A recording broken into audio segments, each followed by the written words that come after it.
I want to talk about the phrase, it costs nothing to be kind. I was at a gas station and they had the station where you had to fill up the tires with the air and everything. So I'm in line for that. And in front of me, there's a lady who's struggling with the machine and everything. So there are cars behind who start honking and everything else. And they're like, hurry it up or whatever it is. But for whatever reason, it wasn't working. So I'm just trying to not be in the situation at all. So I'm just like, I'll just wait patiently in line. I'm not going to honk or anything, but I'm just going to, let me just be here and out of the way. And I see the lady come up to my window. I'm like, oh no. And she just asked me to roll it down. And she asked me if I can get out and help her see what's wrong with the machine, because she didn't know what she was doing really. So I didn't know what I was doing either. I had only done it one time with my pops, but I'm like, okay, maybe I could text my pops or call him and let me just see how I can help, right? Okay.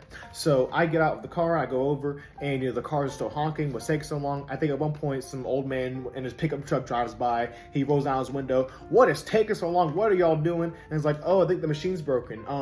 Would you happen to know if you could, get out and maybe help out too? Whatever I said to him. And he was just like, he grumbled and rolled up his window and drove off in the truck. It was very interesting seeing how much people were willing to point out the problem, but then just equally as not willing to help out with said problem, right? So, you didn't have to, of course, but just that sort of spirit that they had. So, nonetheless, we tinkered with it a little bit after we determined, okay, really is broken, we made sure everything was good.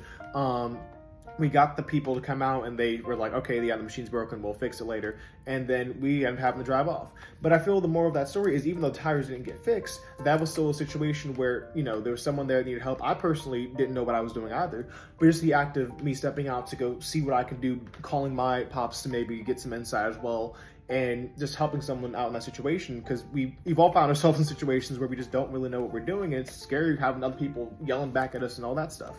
So in that situation, there was a cost to being kind. I would say that the phrase, there's no cost to kindness, is inherently, it's a wrong statement. You can see what they're trying to do, but I feel we should more so ask ourselves, does it cost more to be kind or to be unkind? In that situation, the cost of being unkind wouldn't go to us directly, but to the other person. Because say she had to go and find a different car who was honking at her, then now she's trying to talk with them, and now they're yelling at her directly because she's, taking up the time or whatever.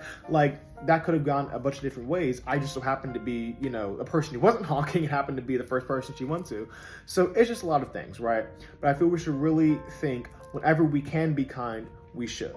Thank you so much for watching. As always, tune next time for more stories. And if you like this video, please feel free to follow for more content, and y'all have a great rest of your day.